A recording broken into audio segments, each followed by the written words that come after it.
Hello， 大家好，我係 Muse。今次咧係我第10次嚟到冰島啊，亦都係第一次我一個人自己環島遊。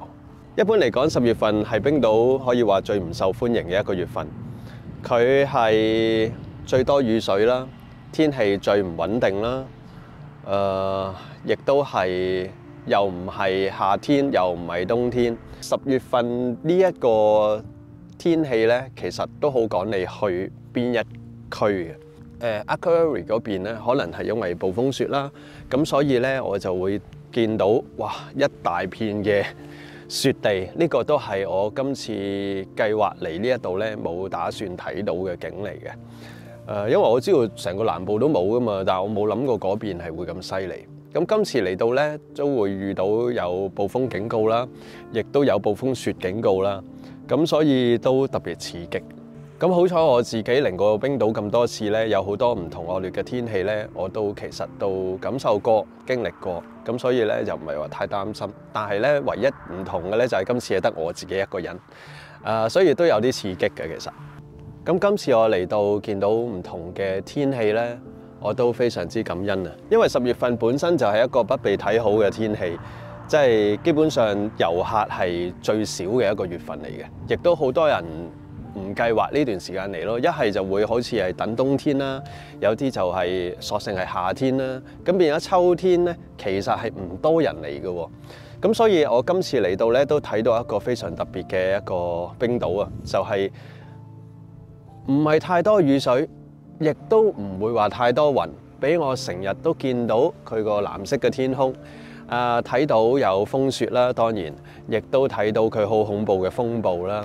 今次我去 Vik 嗰邊咧就有騎馬啦，去黑沙灘見到好大浪啦。咁當然啦，我唔係所有嘅畫面咧都及時俾我記錄咗。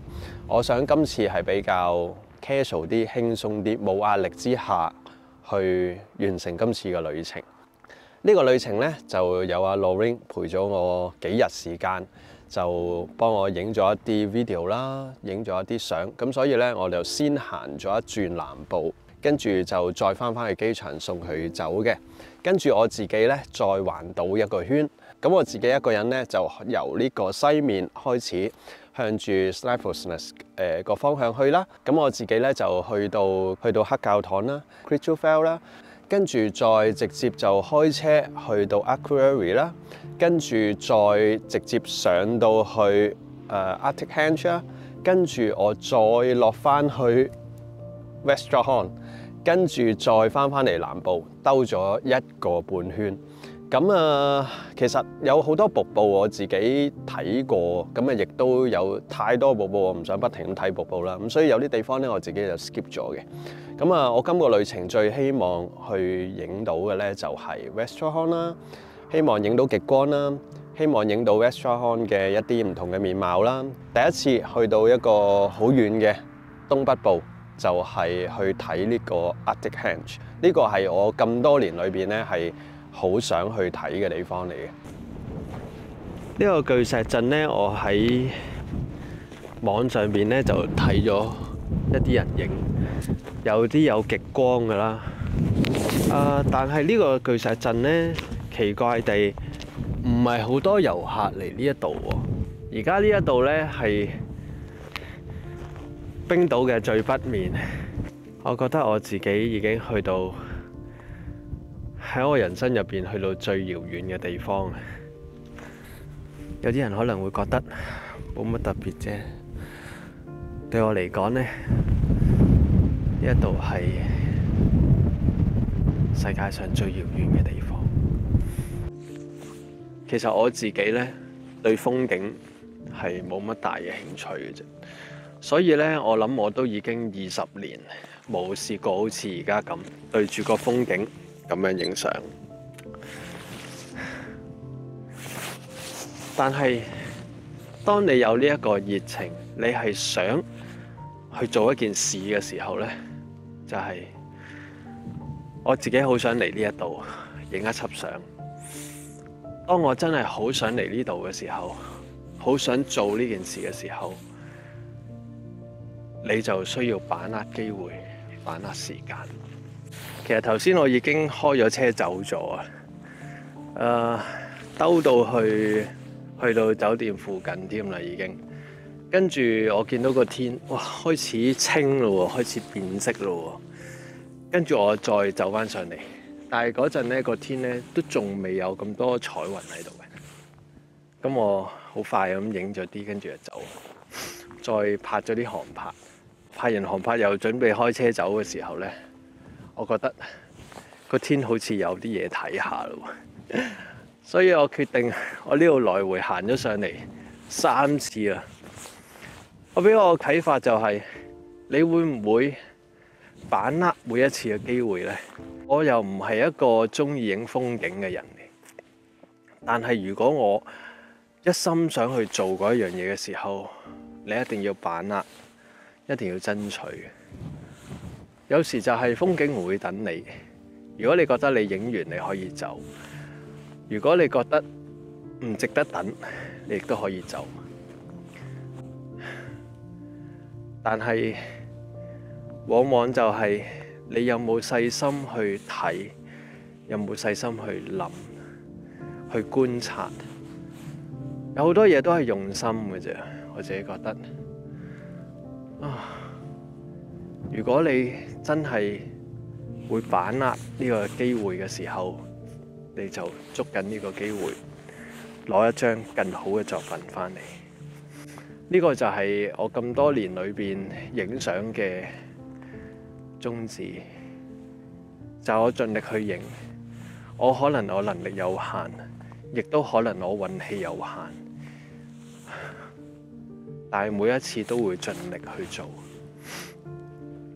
所以我就會見到一個咁靚嘅天色。好多謝個天可以俾呢一個機會我喺呢一個地方度睇到一個好靚嘅日出啦！我終於嚟到冰島嘅最北面 Arctic Henge。喺我2014年計劃第一次嚟冰島嘅時候咧，我已經望到一張咁樣嘅相喺呢個畫面，但係當時唔知喺邊啦，揾嗰啲資料之後已經發覺原來係咁遠嘅。以我拍攝工作嚟講咧，冇可能帶客人嚟到咁遠嘅地方為咗影一張相。所以咁多年嚟，我嘅嚟冰島嘅工作咧，我都冇選擇嚟呢一度。點解今次我會選擇嚟呢一度咧？就係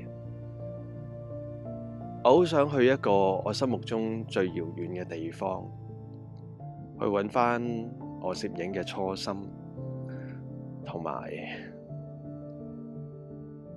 最接近我爸爸嘅地方。雖然我唔知我爸爸去到邊一度，但係最遙遠嘅地方，我好想嚟到呢度同佢講我嘅心情。面對工作，面對我未來嘅人生，面對教學，面對跟我學習嘅同學，喜歡我作品嘅朋友。攝影其實仲有幾多路可以走呢？可唔可以繼續維持我嘅生計，可以令到我繼續向前行呢？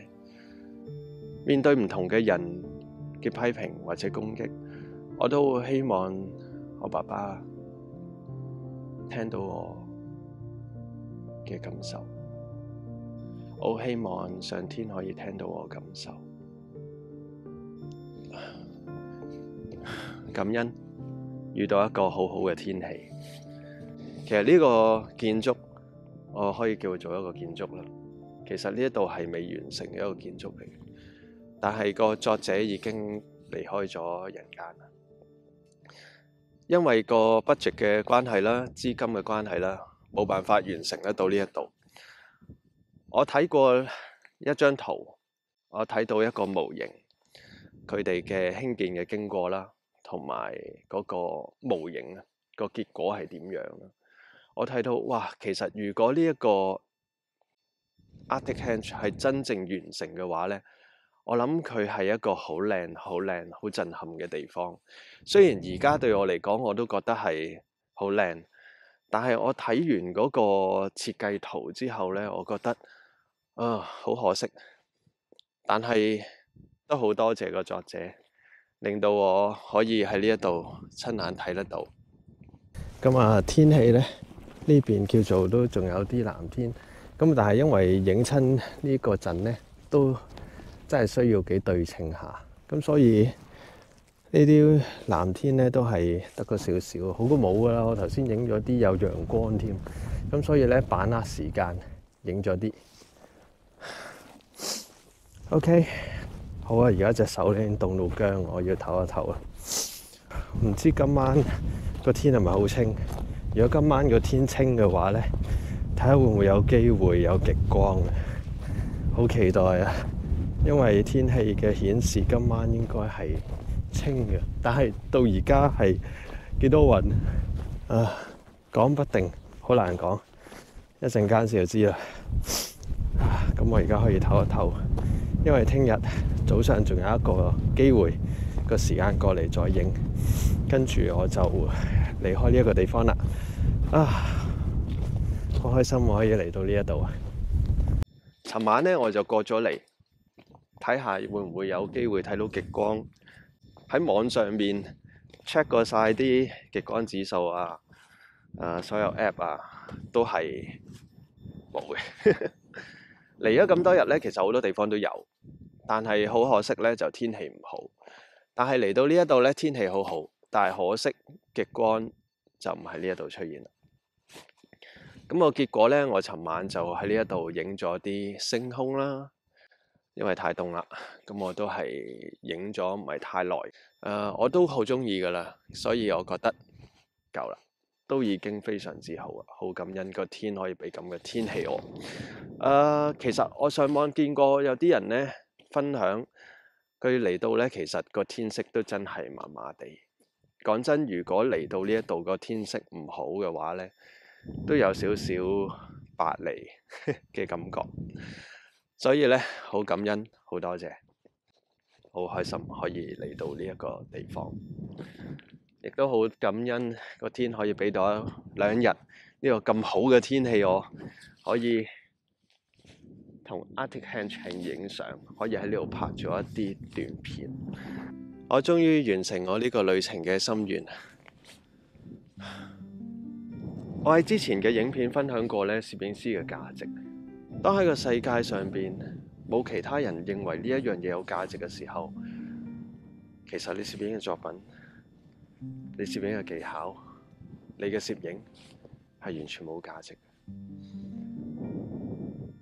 我見過有人講，你係咪為咗其他人而去攝影呢？坦白講啦，視覺嘅作品係需要有觀眾嘅，音樂嘅作品係需要有聽眾。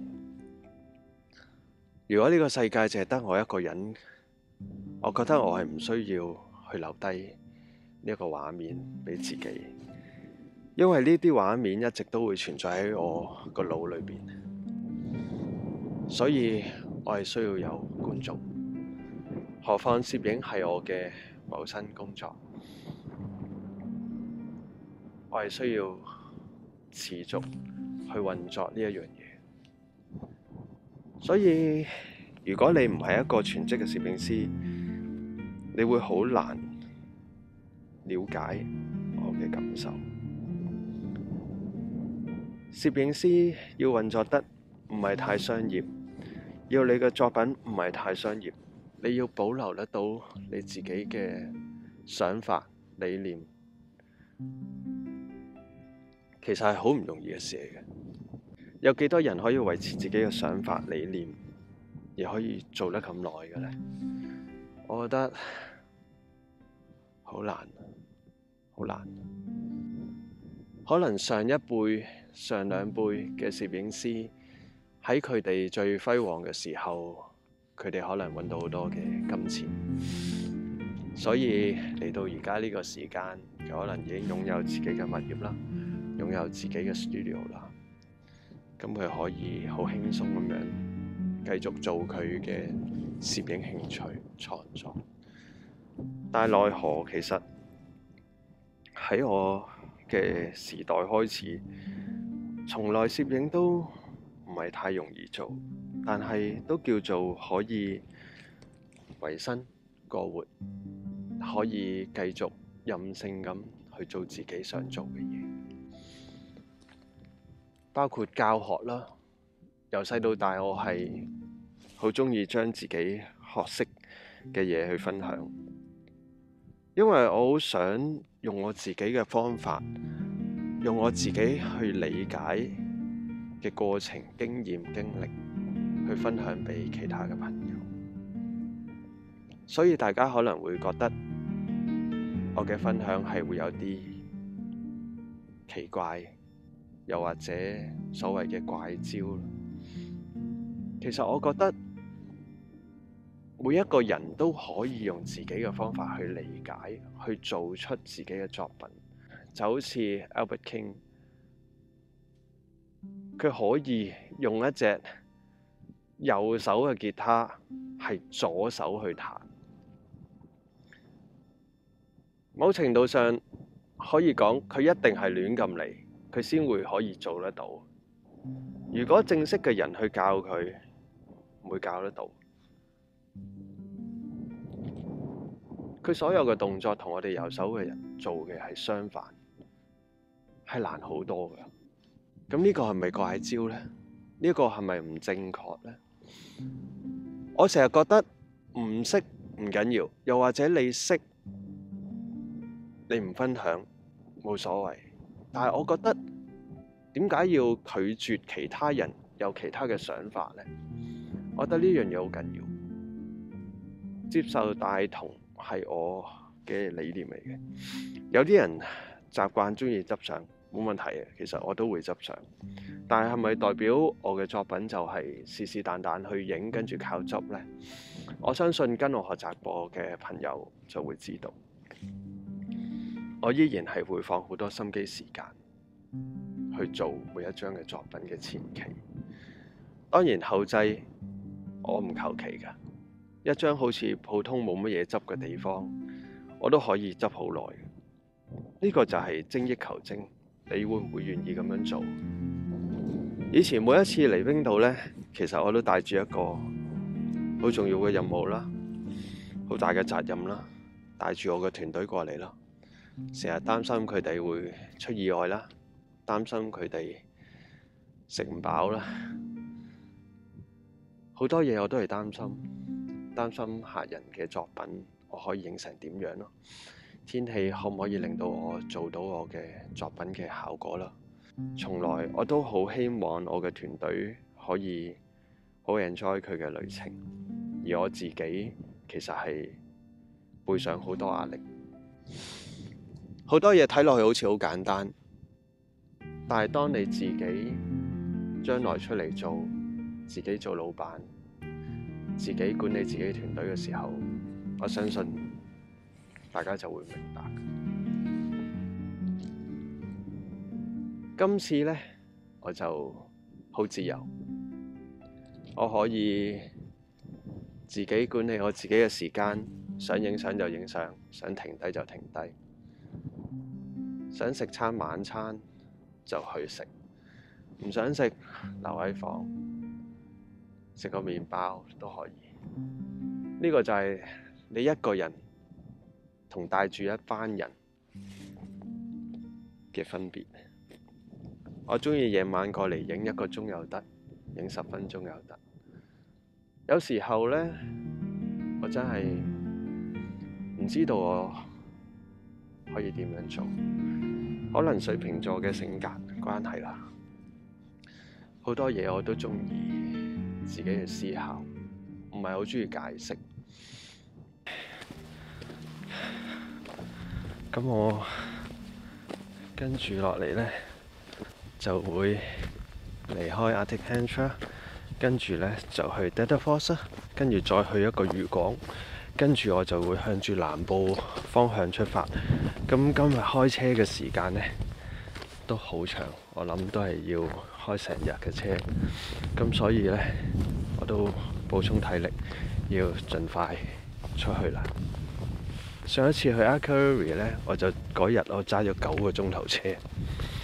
今次咧，我諗都唔少啊，都係咁上下。所以咧，真係要提早出發起程啦，又係趕路啊！咁我點都好啦，我今個旅程咧好開心可以嚟到呢一度。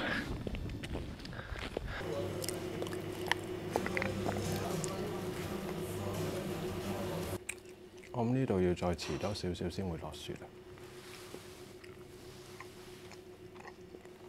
呢度仲有得坐出去，唔怕凍嘅話，坐出去都好正。夏天咧，或者我離開呢個 Arctic Henge， 繼續起程啦。今日咧將會係一個好長嘅揸車時間。見到咁好天，冇咁擔心。今日咧會先去 Little Falls， 然之後咧會去另外一個漁港。尋晚咧我住呢一間酒店咧，好好啊 ，host 好好人啊。咁我本身尋日預咗今日嘅早餐啦，咁但係今日早嘅時間咧，我就走咗去石陣嗰度，又再影多一次。咁所以咧翻到嚟都晏咗，我一個人嘅早餐非常之豐富啊。其實畫面係影唔晒嘅，仲有啲擺咗喺側邊。咁啊，好開心啊！我覺得住咗咁多晚酒店咧，我喺呢一度係真係最開心啊！因為間房好大間嘅，其實我冇影到啦，間房好大間，咁同埋冇乜人啦，同埋個 host 好人，咁我就出發啦。今次嗰條路咧，應該冇嚟嘅時候嗰段路咁難行嘅，我估起碼應該有翻條路嘅。啊，上次過嚟嘅時候咧就好難啊條路。咁所以嚟緊呢條路我估 OK 啩。唉，兜咗嚟呢度，跟住咧呢一度係 GPS 又收唔到，呢度咧 GPS 又收唔到，前面條路都好似封埋。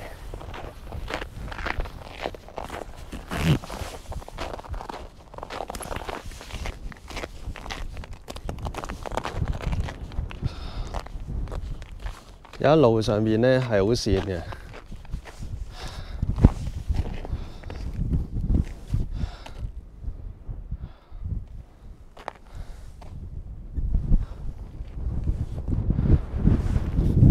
而家呢條路咧行唔到啦。好彩今日算係天氣好，而家呢一度咧 GPS 都收唔到噶啦，唔知行咗去邊啊！沿路落返去啦。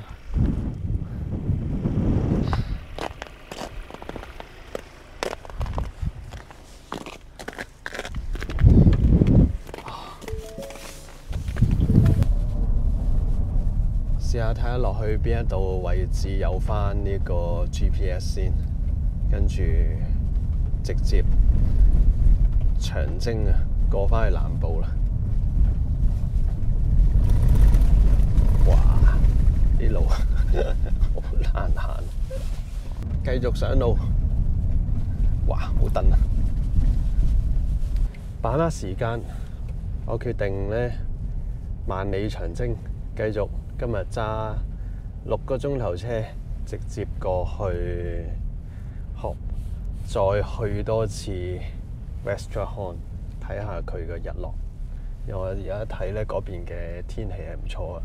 咁所以咧，第3轉再去，因為我見到其實東面咧大部分都係一啲漁港嘅。咁其實我覺得我都睇咗1-2個啦已經，咁所以我覺得唔需要。Little Falls 我而家頭先就去唔到啦，條路已經係爛晒，去唔到，咁我就唔去嗰邊住啦。我而家就直接出發。